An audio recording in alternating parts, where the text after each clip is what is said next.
Chapter 146, Speech and Statement. Virion, Rhodias, the Lances, and the two royal families all turned to me as I walked up towards the balcony edge.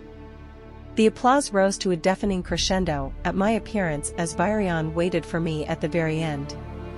While Byron and Vari had calloused expressions on their faces as they let me through, Aya's lips curled into a coy smile as she nodded approvingly. Tessa's expression was still brusque from yesterday's argument, while Kathleen's eyes creased in a rare smile. Her brother, Curtis, waved while his parents and the rest of the central figures on the balcony joined the crowd's applause. As I stepped foot out into the balcony, the morning sun shone brightly overhead, covering the world below in a blanket of light. As my eyes adjusted, I couldn't help but marvel at the sight. The millions of people, humans, elves, and dwarves alike, gathered together, as if touching the horizon. Clustered tightly, hoping to just be inches closer to their continent's leaders. An air of excitement, respect and jubilance could be felt all the way up here. What? Virion smirked. Never had a crowd of over 1 million people cheer for you? I shook my head with a helpless smile on my face, thinking to myself how many times I had in my past life. Was this your idea? Why? Are you angry? Virion turned to the crowd, nudging me forward so the people below could get a better view of me. If it was anyone other than you?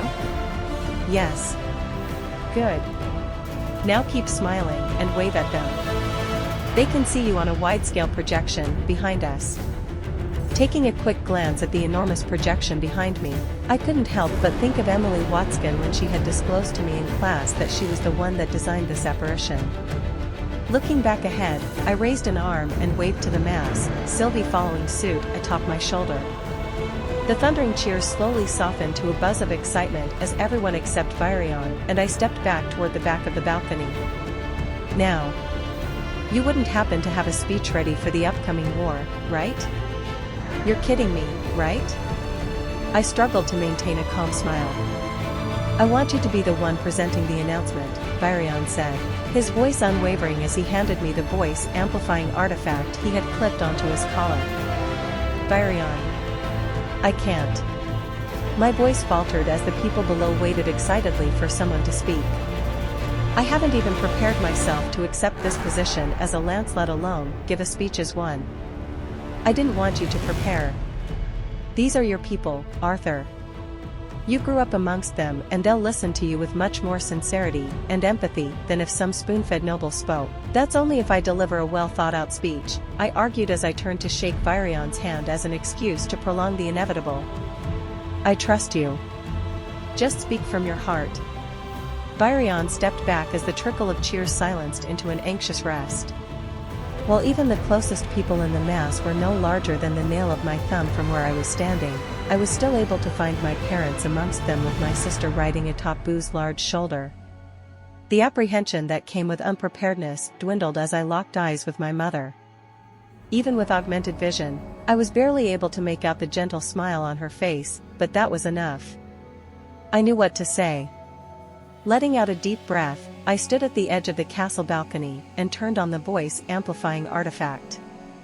A loud buzz resounded, telling me that the artifact was now on.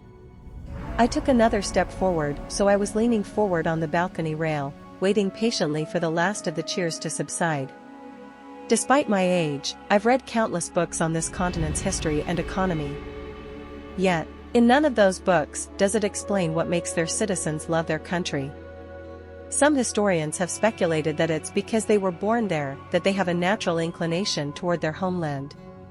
One author by the name of Jespik Lemter argued that there is an intricate trickle-down effect that starts from the leaders being able to provide for their people, down to parents being able to feed their children. He stated that as long as that flow of security and livelihood is kept, natural loyalty to their providing country is kept. I tell you this because I disagree with both claims. I believe that loyalty isn't a calculated maneuver by the citizens, and neither is it so singular that lives can be risked based on the area someone was born in. I think it's rather presumptuous to even try to find a single, all-encompassing formula for loyalty. But one thing is certain, loyalty is always easier when times are easy.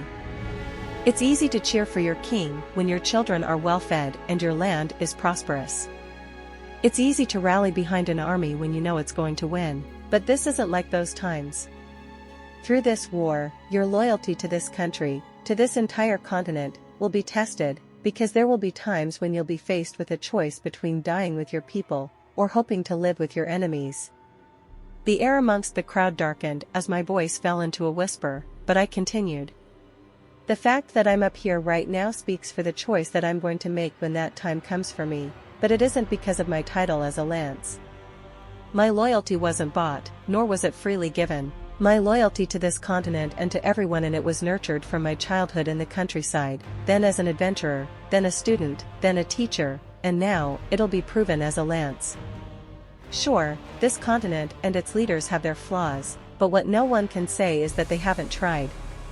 The joining of the three kingdoms to form the council would have been unheard of a few generations ago, yet the leaders of the three races put aside their pride and differences to unite and share the resources amongst one another to better this continent and those that live in it. While discrimination may still exist, this land we live in belongs to all of us, and just beyond this city is an army aboard over 100 ships approaching our shores.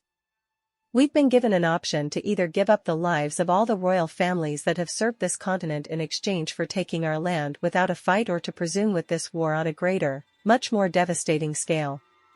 Commander Virion was ready to give up his own life to protect this continent, to protect you, but I said it wasn't his call, since this doesn't only affect his and his family's lives, but everyone's lives here.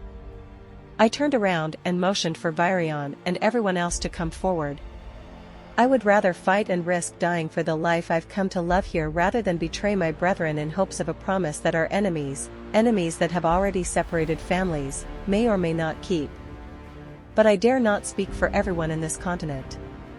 The only thing I can say with full confidence is that, if given the chance, every one of us up here will fight to our last breaths to protect this continent from the likes of those who dare invade us. It was utter quiet for what seemed like hours until a single voice broke the silence. Long live Decathlon! That single proclamation set off an eruption. As if the crowd of over 1 million people had choreographed their cheer, a thundering chant resounded, shaking the ground and very castle we were in. Long live Decathlon! Long live Decathlon! Long live Decathlon! I turned off the voice amplifying artifact and let out a deep breath of relief when Sylvie hopped off my shoulder. As the cheer grew to its climax, my bond transformed from her pearly fox form into that of an almighty dragon. It was when she spread out her wings that I was shown once again how much she had grown over the years. Her wingspan surpassed the width of the balcony as gales blasted down at the crowd with each beat of her black wings. While I was startled that she would reveal herself now without giving me any notice, I played along and unsheathed the giant sword on my back and held it high in the air, just as my bond faced the sky and let loose a thunderous roar that shook the very air around us, instilling fear and awe to the people gathered below us. Although Sylvie's meddling immediately disrupted the crowd's chanting, an even louder cheer erupted at our powerful display. I turned back around to see wide eyes at the turn of events. I thought you didn't have anything prepared, Virion said with a raised brow. I shrugged in response as Sylvie shrank back to her pup form and hopped onto my shoulder. I didn't. I did good, right? Sylvie chirped in my mind. You got the message across, show off, I replied, tousling the fur on my bond's little head. Curtis came up to me, beaming in excitement. That last bit was terrific. I mean, I heard that Sylvie was a dragon from the students that were there at school when we were attacked, but... The prince let out a wistful sigh as he shifted glances between Sylvie and me before stepping forward to wave at the captivated mass roaring our names. After several minutes of receiving the crowd's cheers, we slowly retreated back into the castle. As I walked back, I couldn't help but notice Tess stride off, heading back toward the teleportation gate we had come from without a word to any of us. I take it that Tesha is still mad at me? I asked Virion, who was walking alongside me. Mad, frustrated, annoyed, offended, I'm not sure which, but I do know that whatever she's feeling towards you isn't good, he chuckled. Now, I'm sure you have some things to take care of with your family, but I need you back at the castle as soon as you're done. I'll be back at the castle as soon as I send my parents off, But I'm still not sure whether it'd be best to keep my sister in the castle or have her go with my parents, I said. There are quite a lot of children and mothers that are going to be in the castle. Some of them are even teachers at magic academies, so it might be beneficial for her to stay there, but that's only if she's okay with being separated from you and your parents, he noted. Yeah, you have a point. I'll try to convince her. Byron nodded as he dug into the inside pocket of his robe. There's one last thing that you need to think about. He pulled his hand out and opened it in front of me to reveal a black coin the size of his palm. The coin glimmered at the slightest movement, drawing my attention to the complex engravings that were etched all over it. This is one of the artifacts that were handed down to me. I had given this and the other artifact to my son when I resigned from the throne, but after Aaliyah's death, he gave this back to me, saying I should choose the next lance.